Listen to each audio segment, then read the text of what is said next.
A Defenseless Creature by Anton Chekhov. In spite of a violent attack of gout in the night and the nervous exhaustion left by it, Kistonov went in the morning to his office and began punctually seeing the clients of the bank and persons who had come with petitions.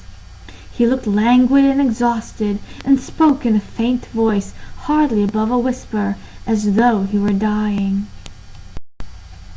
"What can I do for you?" he asked a lady in an antediluvian mantle, whose back view was extremely suggestive of a huge dung-beetle. "You see, Your Excellency," the petitioner in question began, speaking rapidly, "my husband Shushkin, a collegiate assessor, was ill for 5 months, and while he, if you will excuse my saying so, was laid up at home, he was for no sort of reason dismissed, Your Excellency, and when I went for his salary they deducted, if you please, Your Excellency, 24 rubles 36 kopecks from his salary. 'What for?' I asked. 'He borrowed from the club fund,' they told me, 'and the other clerks had stood security for him.' 'How was that? How could he have borrowed it without my consent? It's impossible, Your Excellency. What's the reason of it? I am a poor woman. I earn my bread by taking in lodgers. I am a weak, defenseless woman. I have to put up with ill usage from everyone and never hear a kind word." The petitioner was blinking and dived into her mantle for her handkerchief. Kistonov took her petition from her and began reading it. "Excuse me, what's this?" he asked, shrugging his shoulders. "I can make nothing of it. Evidently you have come to the wrong place, madam. Your petition has nothing to do with us at all. You will have to apply to the department in which your husband was employed." "Why, my dear sir, I have been to 5 places already, and they would not even take the petition anywhere," said Madame Shushkin. "I'd quite lost my head, but thank goodness, God bless him for it, my son-in-law, Boris Matyevich, advised me to come see you. You go to Mr. Kistonov, mamma. He is an influential man. He can do anything for you. Help me, Your Excellency." "We can do nothing for you, Madame Shushkin. You must understand. Your husband served in the Army Medical Department, and our establishment is a purely private commercial undertaking, a bank. Surely you must understand that." Kistonov shrugged his shoulders again and turned to a gentleman in a military uniform, with a swollen face. "Your Excellency," piped Madame Shushkin in a pitiful voice, "I have the doctor's certificate that my husband was ill. Here it is. You will kindly look at it." "Very good, I believe you," Kistonov said irritably. "But I repeat, it has nothing to do with us. It's queer and positively absurd.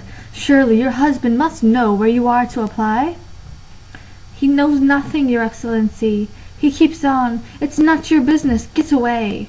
That's all I can get out of him. Whose business is it, then? It's I have to keep them all."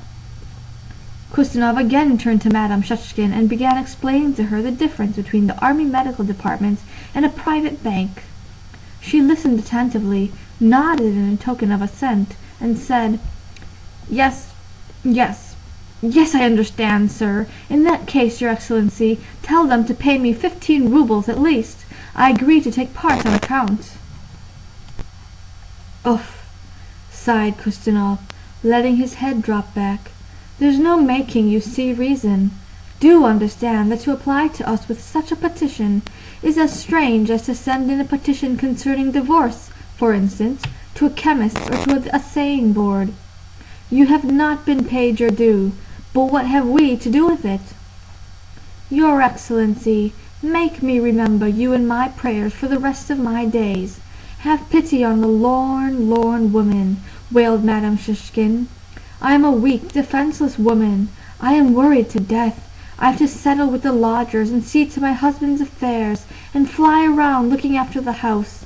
And I am going to church every day this week, and my son-in-law is out of a job. I might as well not eat or drink. I can scarcely keep on my feet. I haven't slept all night." Kistonov was conscious of the palpitation of his heart. With a face of anguish, pressing his hand on his heart, he began explaining to Madame Shushkin again, but his voice failed him. "No, excuse me, I cannot talk to you," he said, with a wave of his hand. "My head's going round. You are hindering us and wasting your time. "Oh, Alexei Nikolaich," he said, addressing one of his clerks, "please will you explain to Madame Shishkin?" Kistinov, passing by all the petitioners, went to his private room and signed about a dozen papers while Alexei Nikolaich was still engaged with Madame Shishkin. As he sat in his room, Kistinov heard two voices, the monotonous, restrained bass of Alexei Nikolaich and the shrill, wailing voice of Madame Shishkin. "I am a weak, defenseless woman. I am a woman in delicate health," said Madame Shishkin. "I look strong, but if you were to overhaul me, there is not one healthy fibre in me. I can scarcely keep on my feet, and my appetite is gone. I drank my cup of coffee this morning without the slightest relish." Alexei Nikolaich explained to her the difference between the departments and the complicated system of sending in papers. He was soon exhausted, and his place was taken by the accountant. "A wonderfully disagreeable woman," said Kistinov, revolted, nervously cracking his fingers and continually going to the decanter of water. "She's a perfect idiot. She's worn me out, and she'll exhaust them, the nasty creature. Oh, my heart is throbbing." Half an hour later he rang his bell. Alexei Nikolaich made his appearance. "How are things going?" Kistinov asked languidly. "We can't make her see anything. Pyotr Alexandrovich, we are simply done. We talk of one thing and she talks of something else. I can't stand the sound of her voice. I am ill. I can't bear it." "Send for the porter, Pyotr Alexandrovich. Let him put her out." "No, no," cried Kistinov in alarm. "She will set up a squeal, and there are lots of flats in this building, and goodness knows what they would think of us. Do try and explain to her, my dear fellow." A minute later the deep drone of Alexei Nikolaich's voice was audible again. A quarter of an hour passed, and instead of his bass there was the murmur of the accountant's powerful tenor. "Remarkably nasty woman," Kistinov thought indignantly, nervously shrugging his shoulders. "No more brains than a sheep. I believe that's the twinge of the gout again. My migraine is coming back." In the next room Alexei Nikolaich, at the end of his resources, at last tapped his finger on the table and then on his own forehead. "The fact of the matter is, you haven't a head on your shoulders," he said, "but this." "Come, come," said the old lady, offended. "Talk to your own wife like that, you screw. Don't be too free with your hands." And looking at her with fury, with exasperation, as though he would devour her, Alexei Nikolaich said in a quiet, stifled voice, "Clear out." "What?" squealed Madame Shishkin. "How dare you? I am a weak, defenseless woman. I won't endure it. My husband is a collegiate assessor. You screw! I will go to Dmitri Karlitch, the lawyer, and there will be nothing left of you. I've had the law of 3 lodgers, and I will make you flop down at my feet for your saucy words. I'll go to your general, your excellency, your excellency." "Be off, you pest," hissed Alexei Nikolaich. Kistinov opened his door and looked into the office. "What is it?" he asked in a tearful voice. Madame Shishkin, as red as a crab, was standing in the middle of the room, rolling her eyes and prodding the air with her fingers. The bank clerks were standing round, red in the face too, and, evidently harassed, were looking at each other distractedly. "Your Excellency," cried Madame Shishkin, pouncing upon Kistinov, "here, this man, here, this man," she pointed to Alexei Nikolaich, "tapped himself on the forehead and then tapped the table. You told him to go into my case, and he's jeering at me. I am a weak, defenseless woman. My husband is a collegiate assessor, and I am a major's daughter myself." "Very good, madame," moaned Kistinov. "I will go into it. I will take steps. Go away. Later. And when shall I get the money, your excellency? I need it today."